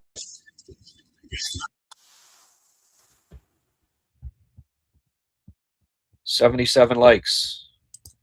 I'm going to click it here too. We're up to 78. Okay. 5% of you that have watched have liked it. 5%. 1 out of 20 viewers has pressed the like button. I never realized how difficult it was to do that. But so is that saying that 95% of you haven't liked what you've watched? Okay. Guess I got to keep pulling up my bootstraps there, right? It always amazes me how that many people can not take the time to just hit the like button. Anyway. No one ever said it would be easy, eh, folks? I'd like to see Montreal get Steven Stamkos. Yes, Kevin, I have suggested that. Can Florian be a better version of McCarron? Well, 4 inches shorter. I don't think he's quite the scrapper that McCarron is. Believe it or not as good a skater as McCarron is now. Like, he might be a better version of McCarron in 4 years, but right now they need a McCarron now. So I don't know if he can be better, but need McCarron now to help them win now and to help bridge the gap for when maybe Florian's ready. But I don't know that Florian's going to be a center in the NHL. Not sure that he skates well enough. I think Papanicus is a better option, perhaps, down the road. That bottom line, big physical center that I do believe they will need. How's he been doing this year? I think he's kind of taken a step back offensively this year. He's not producing at the same level. I don't know that he's made a jump. He's kind of leveled off a bit, but who knows? Maybe he didn't train. Maybe he put on too much weight in the off season. He does seem to have been. I think he put on quite a few pounds, so maybe that wasn't necessarily what he needed to do. You can't be rushing that. So I'm not quite as high on Florian as I was at the end of last year, but it's a process. It takes time. You guys, the Tampa Boston goalie fight. Yeah. Vasilevsky, he's a big boy. Remember that Photoshop picture of Vasilevsky and Carey Price shaking hands where they made Vasilevsky was a lot bigger to begin with, but they made him just absolute like a house. That one cracked me up. Only one Habcast tonight. That's funny, Tim. Yeah. One and only. I have not watched, but click the thumbs up. Oh, very good. Is there anyone in Ottawa we could trade for?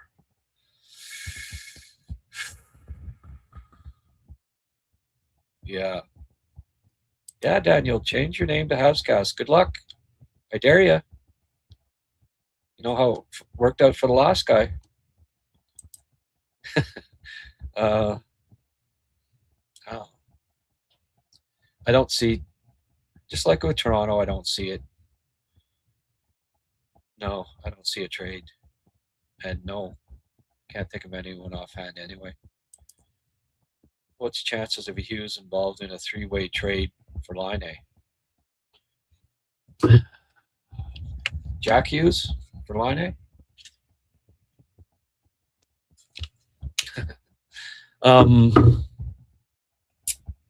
Yeah.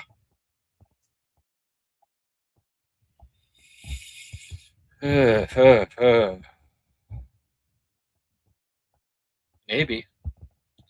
Alan, I would. There's a lot of possibilities there. Maybe somebody has to keep some salary, right? Involve a team that has to.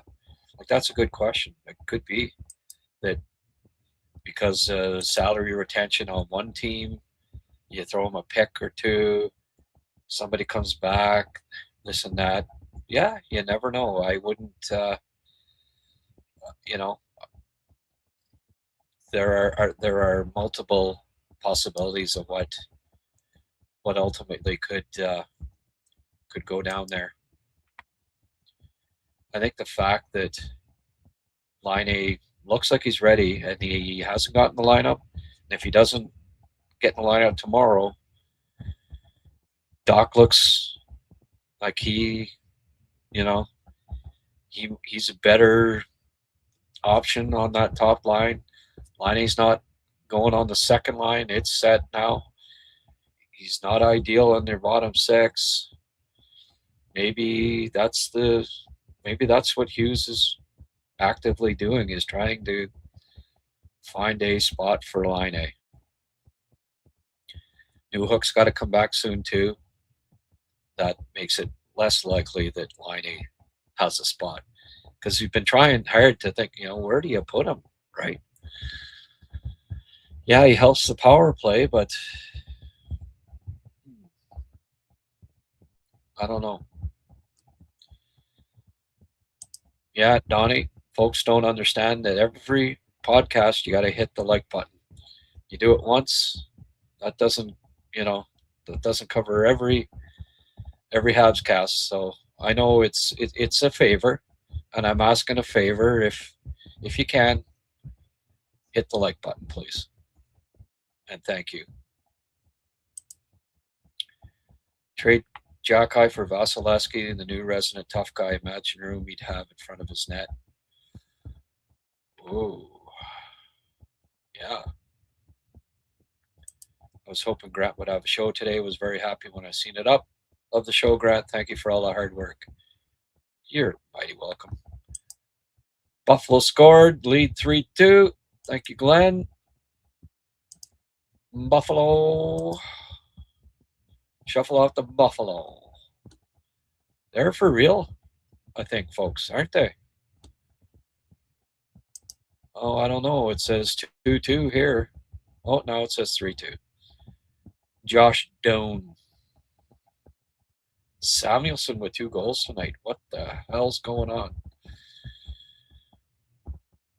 Yeah. And it's in Tampa, too. Holy frick. Oh, well. I don't mind Tampa losing.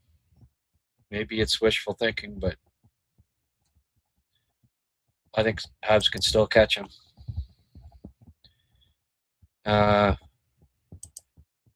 Jersey get close to becoming a seller. Is anyone interesting on the team?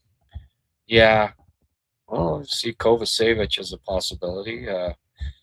People bringing him up. I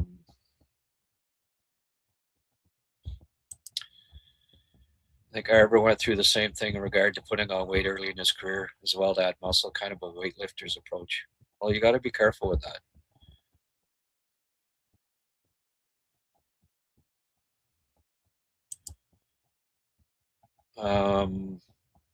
Scouting video on Volokin.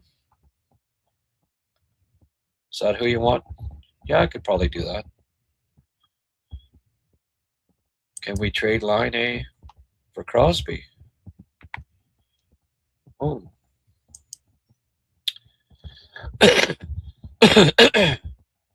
Yeah, too bad Carey Price.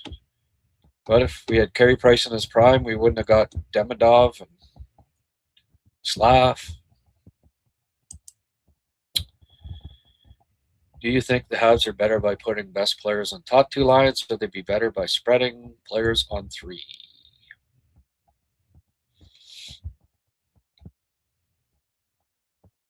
Well, I think with everybody healthy, the third line can be pretty decent too.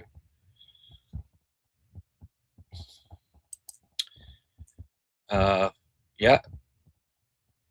Hit the thumbs down if you won't hit the like. It helps Grant just as much. Really? Okay. Perron maybe if Ottawa dips out of the race. Ottawa's not trade. Morgan Barron. Yeah, well, Morgan Barron's somebody that's been mentioned. I don't mind. I don't mind Morgan Barron as a possibility. Maybe uh, maybe that's a consideration. There's got to be. They need some size. He's a big boy. That's not a bad. That's not a bad suggestion. Oh, Tampa tied at 3-3, folks.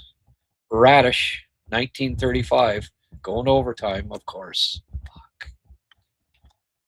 Oh, man, it just pisses me off. Oh, God. Price's 110 million contract wouldn't work well with the way the team is headed contract-wise. Yeah, well. Anyway. He ain't here, folks. Schaefer only has 16.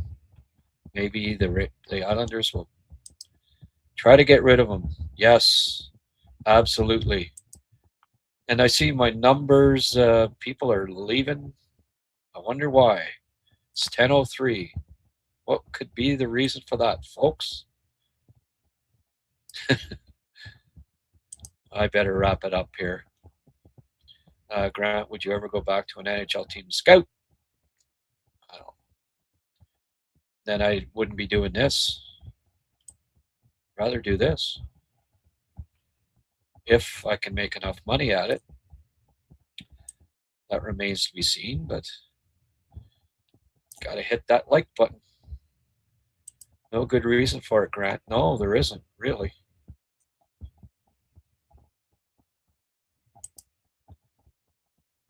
You want to hear a really cheesy song. Seriously, look at Edmonton game, for example. What's with the quick scoring this year? Is it just me, or is this a new thing? Well, there's lots of quick scoring. Night, Grant. Have a good one, all. Yeah, you too, eh? Thanks, Daniel. Yeah, I guess I should wrap it up here. Starting to get barnacles. I'll give it 5 more minutes. Anyone got any quick questions here? Any quick donations? It's now or never, folks. Hit that like button. Ask me your deep questions. If I missed any of your comments, apologies. I tried to get, as usual, I try to get to all of them, or the vast majority of them. Even VDocs today, because he's agreeing with me. Score prediction? No, that's not my department. I'm sorry. Not. I don't know. 14-3 for Montreal. 6 goals from Slav. Hat-trick Laine. Not Patrick Laine, hat-trick Laine. No, I don't know. I think the Habs eke out a win. Dawson Mercer. Yeah, well, I don't know that that's what the Habs need. More of the same kind of thing? I don't know. Like, where would Dawson Mercer fit in the lineup? I don't think he's not a first-line guy. He's not a big guy. Do they need another Alex Newhook on the? Well, he's maybe a little better point producer, but and looking at their lineup, Connor Brown, one of the best PK guys in the league. Wouldn't mind picking up Connor Brown. Obviously, Brendan Dillon is a big physical defenseman, but he's a lefty. Probably not going to be looking at him. There aren't a lot of, Kovacevic has been mentioned, and maybe, I don't know, they already got rid of him once. Do you want him back again? Glenn Denning, well, no, they don't need another. I don't know.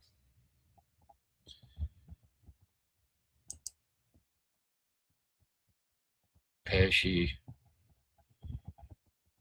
How old's Pesci now? 31. Maybe Brett Pesci. It's a possibility. Right defenseman, 6'3". Not overly physical, but depth, right?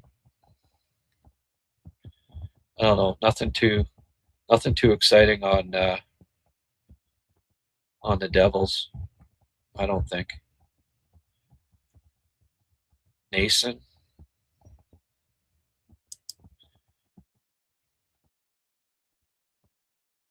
Geez, he's not having a very good year, right?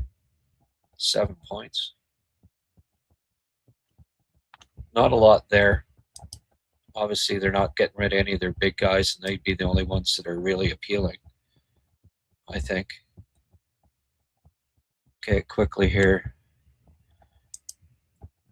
All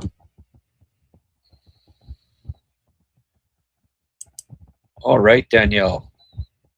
Good stuff. I know I'm not expecting any more from you, my friend. Thank you. I'm a big tipper. Yeah. Hey, every bit helps, believe me. $2 is more than generous. Thank you. Who do I see in goal next game? Probably Monty. Wouldn't mind Dovish, but probably Monty. Dalton Thrower. Well, he threw out his back.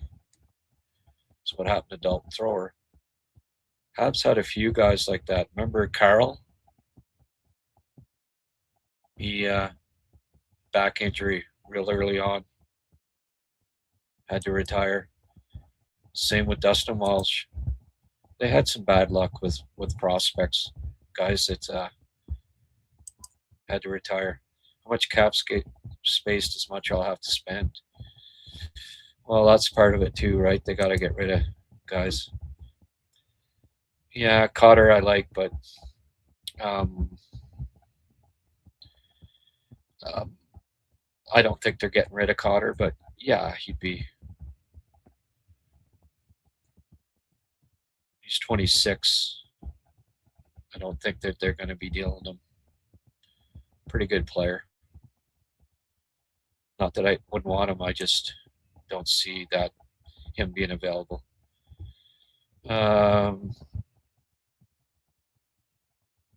Who do you want? Okay, well, I did say I was leaving there, Emil, and you seem to be ignoring that. I said 5 minutes, and now you're asking me something that would take another 5 minutes. So I'm going to have to say pass on that for now, if you don't mind. Do you think Robidas should be the defensive coach moving forward? Should be the defensive coach moving to forwards?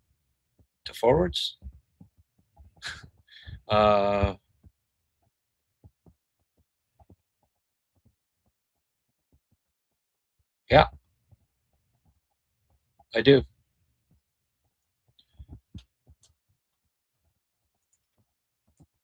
You see Barron developing in where he is now in leaps and bounds. I mean, sometimes you're just not it's the defenseman more than than the coach. Robidoux he was a rookie coach, and he took on 5 rookie defensemen, and did a good job. I think he's done a good job. Absolutely. I think another right shot defenseman that hits like Romanov, Caden. Yeah, that would be nice.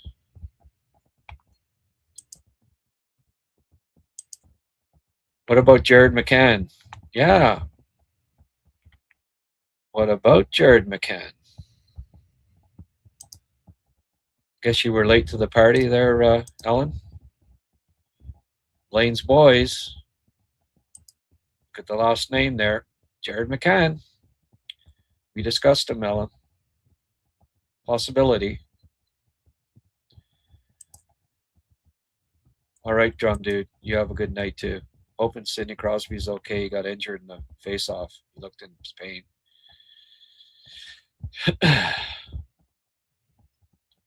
Okay. Juleson. Yes. I say we trade for McCarron, Juleson, and Kovacevic. Who's with me? Bring back Michel Therrien as a defense coach. Sound good? All right, guys. On that note, Tampa won. Buffalo still gets a point. Paling as well. Yes, let's get Paling back. I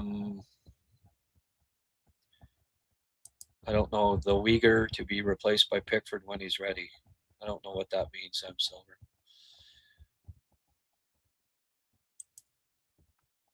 Get Uyghur, you mean? Yeah. He's not very big. He's got some grit, but I think White Cloud would be a better choice.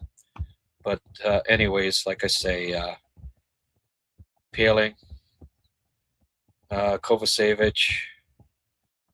Let's see if Romanov is available too, right? Reway, let's get back Reway. Hire Michel Therrien as coach. Championship. Defensive coach. Thank you, Grant, and everyone else for another great show. Yes, thank you. Just curious if we got anywhere close to 100, up to 100 likes here. Did we get a little burst at the end here? 93 watching now. 100 likes exactly. Well, you know, made it to 100. Thank you, folks. I had to twist a few arms, break a couple legs, but we got there. As always, appreciate it. I'm just quickly going to look at the numbers here. Did we get to 1.5? Yeah. 1,500 views. Not too shabby. Okay, folks, I appreciate you. This special edition, prime time, Habs cast. Great numbers. We'll have to do this again. Islanders won versus Pittsburgh. Okay. And Uyghur, we have enough small guys. No Uyghur, yeah. He's tough, though. Just ask Byron. They'll go to Byron and ask him, hey, what do you think? Should we pick up this guy? Tampa won. Oh, well, that means Buffalo lost, right? Oh, didn't realize it wasn't on screen. Okay. How many subscribers are we up to? I don't know, 4.4 or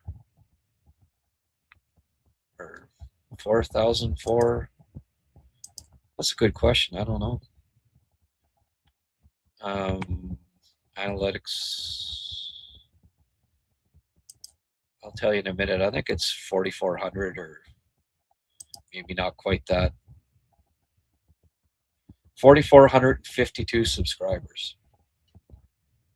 Not too shabby. Oh, and my numbers for this January were I hit 2,100. So not going to do that this month, but uh, hey, that was great. $2,100 in YouTube revenue last month. Thank you so much, folks. Keeping me afloat here while we try to rustle up some more sponsors.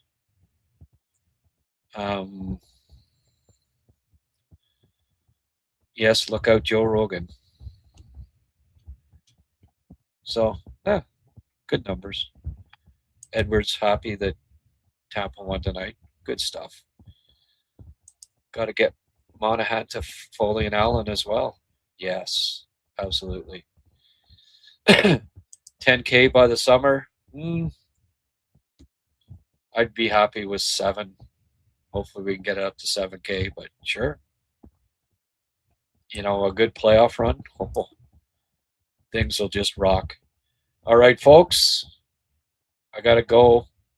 Thank you so much. And 1 o'clock tomorrow, Connor Rabchuk, Winnipeg Sports Talk. Going to ask him about Chen, Niederreiter. Who's the other guy? Oh, Logan Stanley. We'll see what he has to say about those guys. Maybe if there's anyone else that's on the block and whether they might be potential trade chips for the Habs. And we'll set the table for tomorrow night's game. And there'll be some news at that point about Sammy Blais. The trade deadline freeze will be up between 1 and 3 o'clock. So I'll be, I'll be commenting all that. I'll go right till 3. So 1 till 3 tomorrow. Join me for the trade deadline freeze show and the setup for the Winnipeg match. And I'll be talking to an insider with the Winnipeg Jets. So it'll be a great show tomorrow, 1 o'clock. I hope you can join us then. And then, of course, if you can't, post game, Winnipeg Jets. I'll be doing a post game too. Love this one. Thank you so much for joining me. Go Habs, go. Hope to see you tomorrow. Bye for now.